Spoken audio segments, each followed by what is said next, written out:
4 दिवसीय श्री अन्न महोत्सव का हुआ समापन। केंद्रीय कृषि मंत्री नरेंद्र तोमर हुए शामिल। कहा, मोटे अनाज को बढ़ावा देने के लिए केंद्र सरकार कर रही मदद।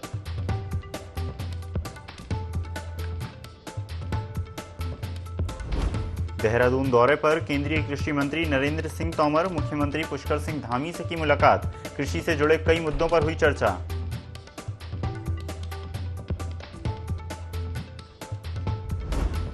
कैंटोनमेंट क्षेत्रों को नगर निगम और नगर पालिका में तब्दील करने की तैयारी। केंद्र सरकार के फैसले से कैंटोनमेंट क्षेत्रों के लोगों को मिलेगा राज्य योजनाओं का लाभ। केंद्रीय रक्षा राज्य मंत्री ने दी जानकारी।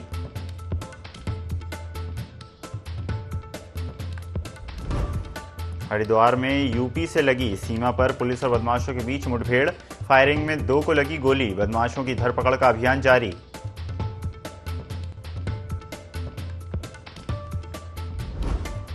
हेमकुंड साहिब की यात्रा को लेकर तैयारियां तेज। 60 मीटर तक बर्फ के बीच से होकर गुजरेंगे तीर्थयात्री। 20 को खुलेंगे कपाट।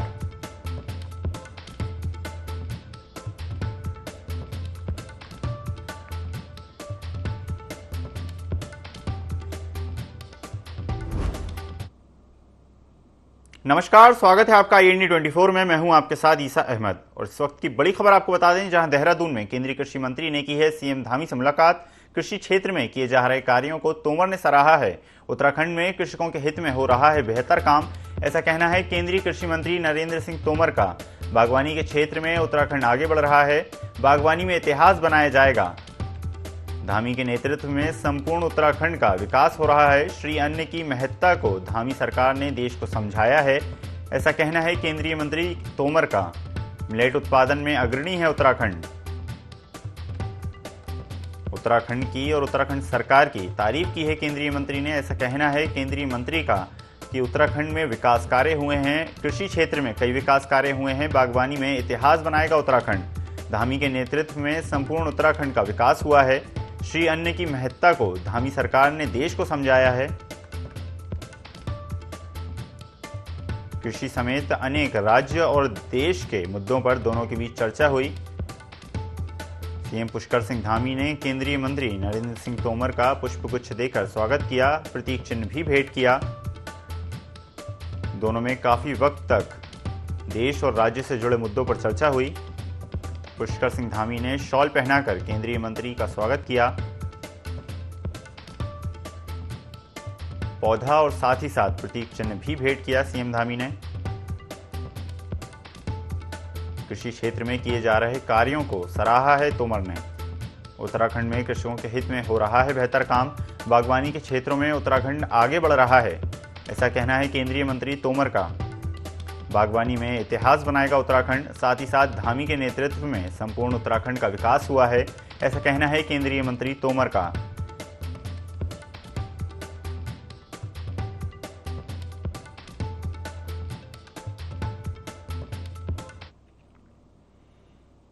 बढ़ते हैं खबरों में आगे। देहरादून में 4 दिवसीय उत्तराखंड श्री अन्न महोत्सव का समापन किया गया, जिसमें केंद्रीय कृषि मंत्री नरेंद्र सिंह तोमर मौजूद रहे। इस दौरान केंद्रीय मंत्री नरेंद्र तोमर ने आश्वासन दिया कि राज्य में मोटे अनाज के लिए जो भी केंद्र से मदद की आवश्यकता होगी उसे पूरा किया जाएगा, ताकि उत्तराखंड के इस मोटे अनाज को विश्व के पटल पर नई पहचान मिल सके। वहीं कृषि मंत्री नरेंद्र सिंह तोमर ने कहा कि प्रधानमंत्री मोदी ने जब भी मोटे अनाज की बात कही तब उसको उत्साहित करने के लिए राज्यों को हर संभव प्रयास करने के लिए कहा गया है, ताकि बढ़ती आबादी के पोषण की पूर्ति हो सके।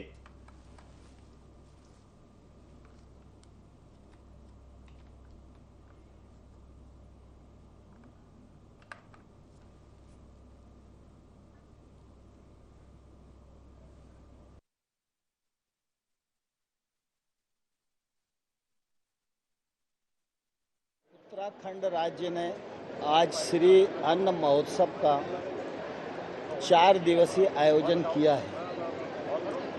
यह आयोजन मिलेट्स यानी श्री अन्न के उपयोग को प्रोत्साहित करने की दिशा में, जागरूकता फैलाने की दिशा में मील का पत्थर साबित होगा। यह योगदान और बढ़े, जिससे आहार में पोषकता का जो अभाव है वो ख़त्म हो सके, देश के लोग भी स्वस्थ रह सकें और इसलिए प्रधानमंत्री नरेंद्र मोदी जी ने संयुक्त राष्ट्र संघ में मिलेट्स के महत्ता को प्रतिपादित किया। मिलेट्स का उत्पादन बढ़ेगा, उत्पादकता बढ़ेगी, तो निश्चित रूप से छोटे किसान की ताकत बढ़ेगी। बढ़ते खबरों में आगे, देश भर में सरकार सभी कैंटोनमेंट क्षेत्रों को नगर पालिका और नगर निगम में बदलने की तैयारी कर रही है। छावनी क्षेत्र के सिविल इलाके को नगर निगम में शामिल करने की कवायद भी जारी है। सरकार के इस फैसले से कैंटोनमेंट क्षेत्रों में रह रहे लोगों को राज्य सरकार की योजनाओं का लाभ मिल सकेगा। जहां रक्षा मंत्रालय का बड़ा बजट अक्सर कैंट क्षेत्रों में खर्च किया जाता है, जिसकी वजह से फैसला लिया गया है। बोर्ड ऑफिसर्स का कहना है कि इस फैसले से देहरादून कैंट क्षेत्र भी स्मार्ट सिटी के अंतर्गत विकसित हो सकेगा।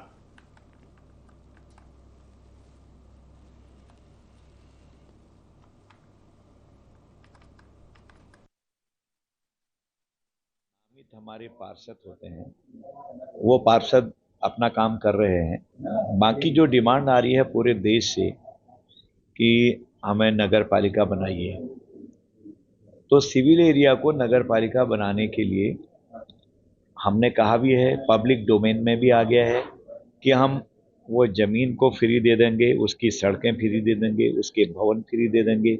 जो भी एसेट्स हैं उनको हम विदाउट एनी कॉस्ट, कोई कीमत नहीं लेंगे। पहले ये तय था कि जो कीमत बनती है वो कंसर्निंग राज्य सरकारें दें, लेकिन उसको भी हमने संशोधित करके ये कहा है, जहाँ जहाँ कैंटोनमेंट बोर्ड हैं उनसे कुछ जानकारियां चाहिए हैं, लेकिन अभी तक हमारे पास संबंधित राज्य सरकारों से उसका कोई उत्तर नहीं आया है। जैसे ही राज्य सरकारों से उत्तर आ जाएगा तो तुरंत इस पर कार्रवाई हो जाएगी। हरिद्वार महापौर प्रतिनिधि के नेतृत्व में कांग्रेस कार्यकर्ताओं ने नगर मजिस्ट्रेट को ज्ञापन सौंपा है। वहीं उन्होंने नगर मजिस्ट्रेट कार्यालय के बाहर प्रदर्शन भी किया। इस बीच उन्होंने बताया कि नगर निगम हरिद्वार की संपत्ति देवपुरा स्थित आवास पर बिना अनुमति के व्यावसायिक गतिविधियां पाई जाने और बिना बिजली कनेक्शन के बिजली चोरी सहित महिलाओं के खिलाफ थानाध्यक्ष नगर कोतवाली हरिद्वार को प्राथमिकी दर्ज करने हेतु प्रार्थना पत्र भी दिया गया, लेकिन महिला के विरुद्ध कोई भी कार्रवाई नहीं हुई, जो कि एक चिंता का विषय है।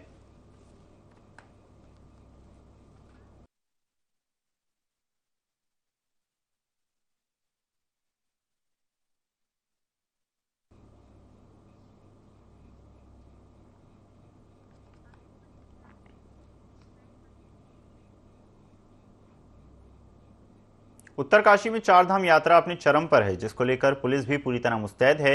इसी कड़ी में यातायात कर्मियों को तीर्थ यात्रियों से भरी बस हाई स्पीड में आते हुई दिखाई दी, जिसे रोककर चेक किया गया तो बस चालक शराब के नशे में धुत पाया गया, जिस पर पुलिस ने कार्रवाई करते हुए 185 एक्ट के तहत चालान की कार्रवाई की और तीर्थ यात्रियों को कैलाश आश्रम उत्तरकाशी में रुकवाया गया। बता दें कि बस में मध्य प्रदेश के 40 श्रद्धालु सवार थे, जो कि मध्य प्रदेश से चारधाम यात्रा पर आए थे।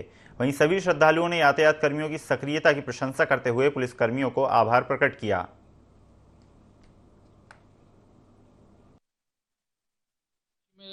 पिछले 22 दिनों से यात्रा चल रही है और अभी तक लगभग 3,33,000 यात्रियों ने गंगोत्री और यमुनोत्री धाम में सकुशल यात्रा कर ली गई है। और जो उत्तरकाशी पुलिस है सुगम और सुरक्षित यात्रा के लिए पूरी तरह से प्रतिबद्ध है। इसी का वाकया आज देखने को मिला जब हमारे ट्रैफिक इंस्पेक्टर राजेंद्र नाथ अपनी टीम के साथ रैंडम चेकिंग कर रहे थे देवीधार में, और उन्हें वहाँ पे एक बस बड़ी अनियंत्रित होके जा रही थी। उसको जब उन्होंने रोका तो पाया गया कि यह शराब भी पिया हुआ था।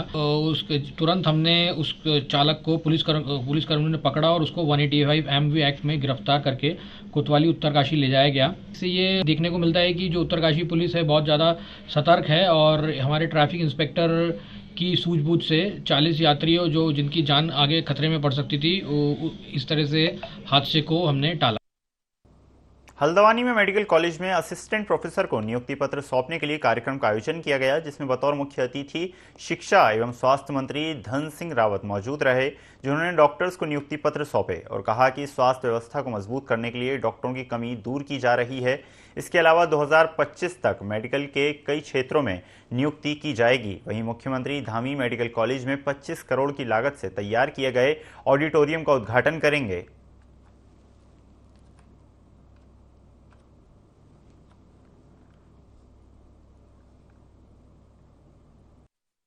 टारगेट है सरकार का कि 2025 तक हम मेडिकल कॉलेजों में 90% फैकल्टी भरने का टारगेट हमने रखा है और बहुत युद्ध स्तर पे काम चल रहा है। अभी 3000 नर्सिंग स्टाफ भी हम रख रहे हैं और वो वर्षवार रखे जाएंगे सर। अभी हम लोगों ने ये भी तय किया है कि जितने लैब टेक्नीशियन है, एक्सरे टेक्नीशियन है, ओटी टेक्नीशियन है, इनके भी लगभग 350 पदों की नियुक्तियां करने जा रहे हैं और लगभग 25 करोड़ रुपए की लागत से ऑडिटोरियम बन गया हमारा। उसका भी बहुत जल्दी हम उद्घाटन करने जा रहे हैं। एमआरआई मशीन भी यहाँ गई है और बहुत जल्दी उसका भी हम लोग विधिवत रूप से उद्घाटन करेंगे।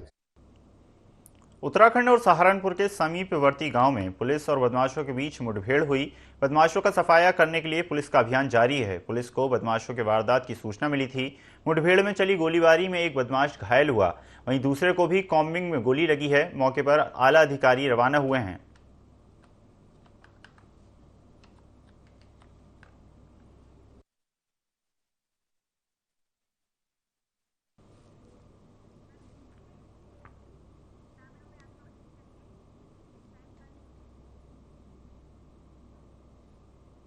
रानीपुर विधानसभा के ग्राम रावली महदूद के मुख्य मार्ग पर गंदगी का ढेर लगा हुआ है। रावली महदूद में दिनों गंदगी से लबालब है। चारों ओर फैली गंदगी व जलभराव की वजह से स्थानीय निवासियों को भारी परेशानियों का सामना करना पड़ रहा है। इन सड़कों से गुजरने वाले राहगीर भी अब इससे परेशान होने लगे हैं। यहाँ से पैदल गुजरने वाले स्कूली बच्चों के लिए खास परेशानियां हैं, क्योंकि सड़क के दोनों ओर गंदगी बसी हुई है और पानी भरा हुआ है, लेकिन यहाँ से गंदे पानी की निकासी के प्रबंध नहीं किए जा रहे हैं। स्थानीय निवासी दर्जनों लोगों ने बताया कि इस गंदे पानी से यहाँ पर मच्छर आदि पैदा हो जाते हैं, जिससे लोगों में ज्यादातर बुखार, पेट दर्द, उल्टी, दस्त जैसी बीमारियां पैदा हो जाती हैं।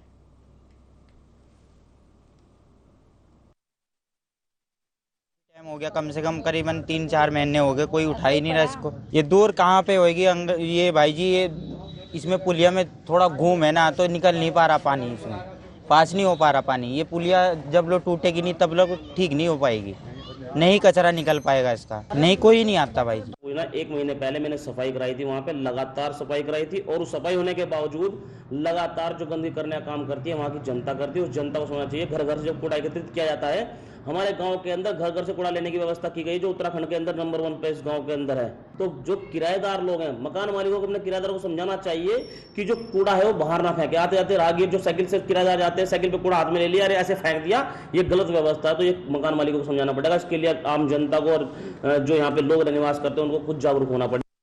समुद्र तल से करीब 14,500 फीट की ऊंचाई पर स्थित हिंदू सिख आस्था संगम की लोकपाल हेमकुंड साहिब के कपाट खुलने की तैयारियां जोरों शोरों से चल रही हैं। जोशीमठ गोविंद घाट से लेकर गोविंद धाम और श्री हेमकुंड साहिब में गुरुद्वारों को भव्य रूप से सजा धजा कर फूल मालाओं से सजाया गया है। हेमकुंड साहिब गुरुद्वारा प्रबंधन कमेटी 20 मई को हेमकुंड साहिब धाम के कपाट खुलने से पूर्व यात्रा सुचारू ढंग से चलाने के लिए हर संभव कोशिश की जा रही है। 17 मई को ऋषिकेश गुरुद्वारे से राज्यपाल उत्तराखंड और सीएम धामी की उपस्थिति में हेमकुंड गुरुद्वारा प्रबंधन के निर्देशन में इस साल की श्री हेमकुंड साहिब यात्रा के लिए पहले जत्थे को पंच प्यारों की अगुवाई में हेमकुंड के लिए रवाना किया जाएगा। सभी गुरुद्वारे में संगठनों की पूरी व्यवस्था की गई है।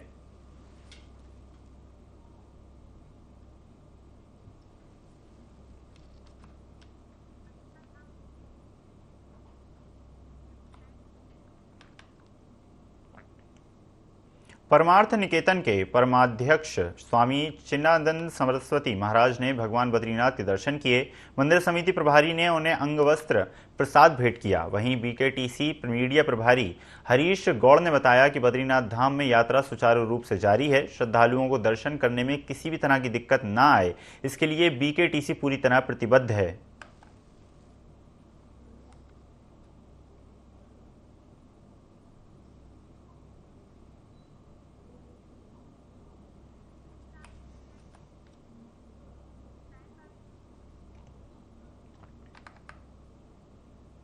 चंपावत में एक महिला पेड़ से काफल तोड़ने के लिए चढ़ी थी। इस दौरान वो 40 फुट गहरे गड्ढे में जा गिरी, जिसकी सूचना स्थानीय लोगों ने पुलिस को दी, जिसके बाद मामले पर तत्काल कार्रवाई करते हुए फायर रेस्क्यू टीम बुलाई गई, जिन्होंने महिला को सकुशल बाहर निकाल लिया और उसे इलाज के लिए अस्पताल में भर्ती कराया।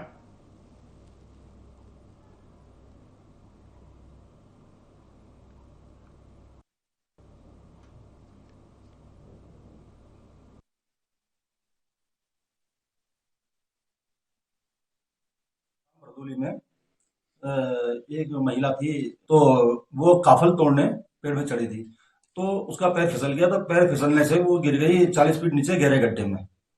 तो अब जब गहरे गड्ढे में जब गिरी तो वो निकलने में असमर्थ थी। मोहल्ले गांव के लोग काफी इकट्ठा हो गए, तो कोशिश सभी कर रहे थे।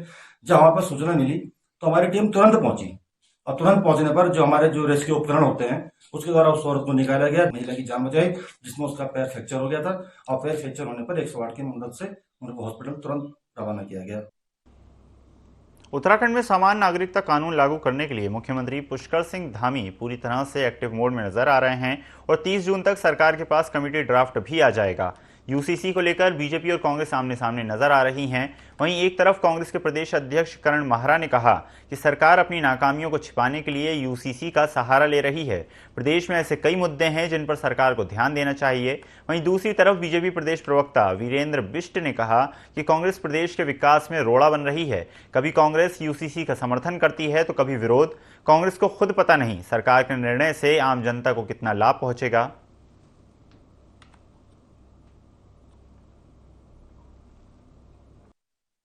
पार्लियामेंट में पास हुए, राज्यसभा और लोकसभा में पास हुए और राष्ट्रपति को जाता है, तब ये होता है। राज्य का विषय ही नहीं है, क्योंकि ये संघीय ढांचा है हिंदुस्तान का। अलग अलग राज्य इसमें हैं और अलग अलग विचारधाराएं हैं, अलग अलग नियम कानून, अलग अलग जातियों के वो बटे हुए हैं।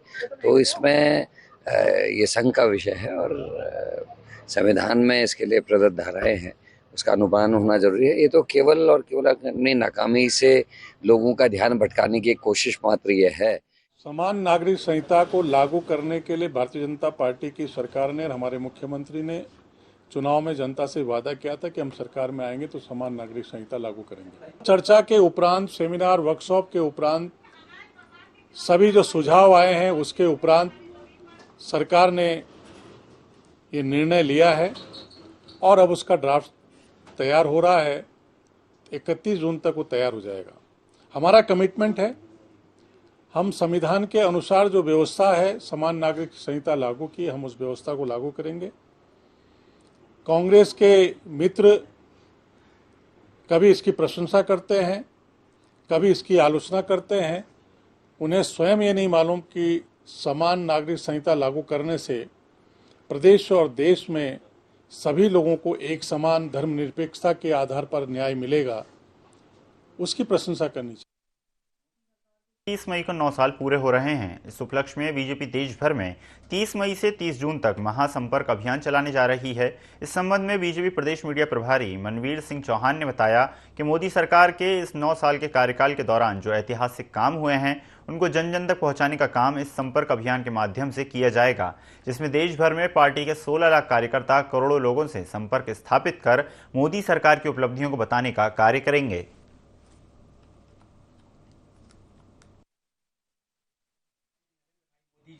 नेतृत्व में चल रही केंद्र सरकार के 9 वर्ष पूरे होने जा रहे हैं और इन 9 वर्षों में देश ने अद्वितीय सफलताएं प्राप्त की हैं। सभी योजनाओं और राज्य सरकार की योजनाओं को जन जन पहुंचाने के लिए कार्य किया जा रहा है और आगे कम से कम 16 लाख कार्यकर्ता भारतीय जनता पार्टी के पूरे देश भर में करोड़ों लोगों से संपर्क करेंगे और साथ ही एक लोकसभा में कम से कम 250 ऐसे विशिष्ट जनों को जिन्होंने अपने क्षेत्र में विशेष कार्य किए हैं उनसे संपर्क करने का भी अभियान चलाया जाए। 30 मई को केंद्र सरकार के कार्यकाल के 9 साल पूरे हो जाएंगे। इस उपलक्ष्य में 30 मई से 30 जून तक पूरे देश में अभियान चलाया जाएगा, जिसमें पीएम मोदी पूरे देश में 51 जनसभाओं को संबोधित करेंगे। इसी कड़ी में एक जनसभा उत्तराखंड में भी आयोजित की जाएगी। जनसभा पर कांग्रेस ने निशाना साधते हुए कहा कि पीएम मोदी बताएं कि 9 साल में उत्तराखंड में कौन से 9 काम किए गए हैं। साथ ही कांग्रेस नेता ने सवाल खड़े किए कि सांसदों ने जो गांव गोद लिए थे उनकी क्या स्थिति है।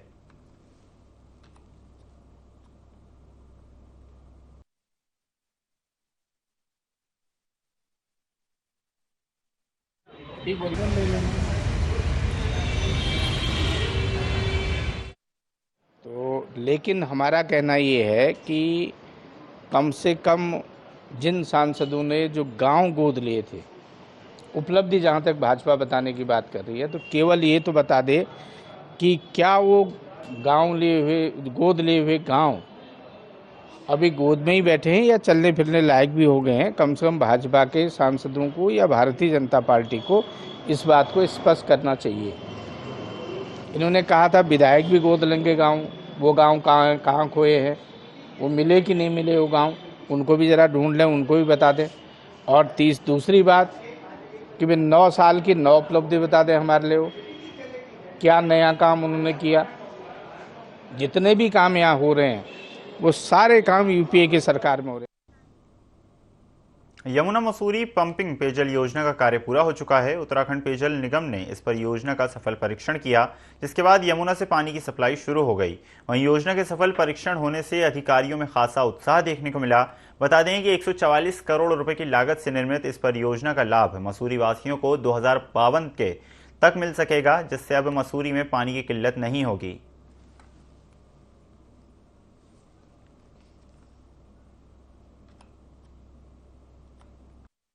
मैं general manager projects RK engineers sales limited, इसका परीक्षण 100% सफल रहा है और जहां तक मसूरी वासियों को इसका लाभ पहुंचाने की बात है, अगले कुछ दिनों में वो लाभ परिलक्षित होगा।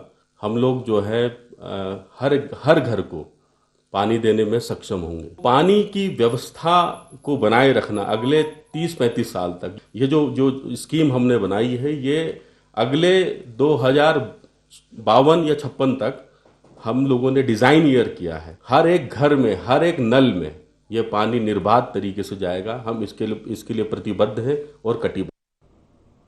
राष्ट्रीय आपदा प्रबंधन संस्थान इन दिनों लगातार बदलते मौसम पर नजर बनाए हुए है। संस्थान लगातार चेतावनी के साथ अलर्ट जारी कर रहा है। इसी बीच हिमस्खलन की रोमांचक तस्वीरें भी देखने को सामने आई, जिसमें नीलकंठ हिम शिखर से बर्फ बहकर नदी की ओर आती नजर आई है। ये तस्वीरें सहस्त्रधारा के दूसरे छोर पर 6500 मीटर ऊंचे नीलकंठ पर्वत की है, जिसमें देख सकते हैं कि कैसे बर्फीली चोटियों से बर्फ का गुबार नीचे फिसलता हुआ नजर आ रहा है। हालांकि इस हिमस्खलन से किसी को कोई नुकसान नहीं पहुंचा, लेकिन राष्ट्रीय आपदा प्रबंधन संस्थान ने इसको लेकर अलर्ट जारी किया है।